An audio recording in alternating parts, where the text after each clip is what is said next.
So ayun guys, good morning. Another day, another vlog tayo today.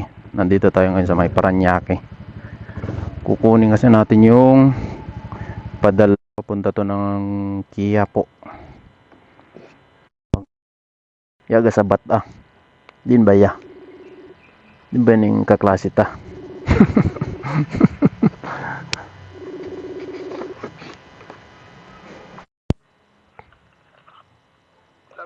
Ay tapos ano-ano inang imo. Wait lang ha.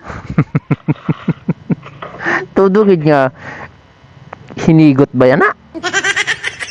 Ha? Todo mo gid nga pinaghigot ba ya? Bukod na ba yan na baboy ang ikarga? Kasi daw ginahinigot mo mo. Ha?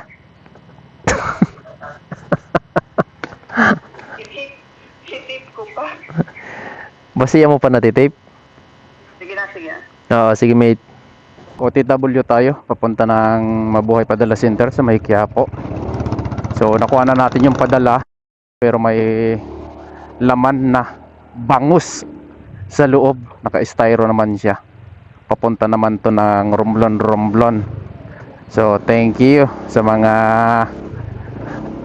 patuloy na nagtitiwala sa akin. So thank you. Shoutout po sa Romblon Riders. Yan, shoutout sa iyo sir. Ride safe.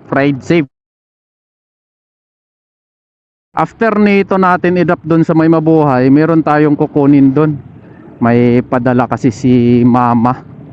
And then isabay na lang din natin yung padala ng kapitbahay natin. Papunta naman yun ng Quezon City. Yun kasi mga frozen yun mga isda.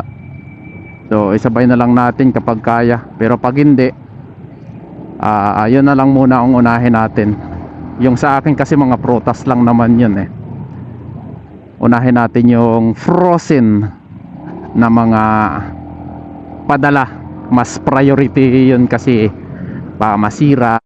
So ayun guys, nakuha na natin yung padala dito sa Quiapo. Then diretso tayo ng Quezon City.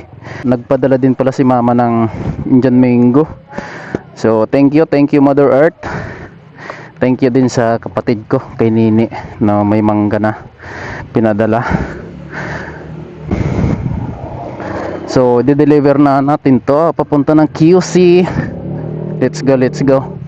Uy, plot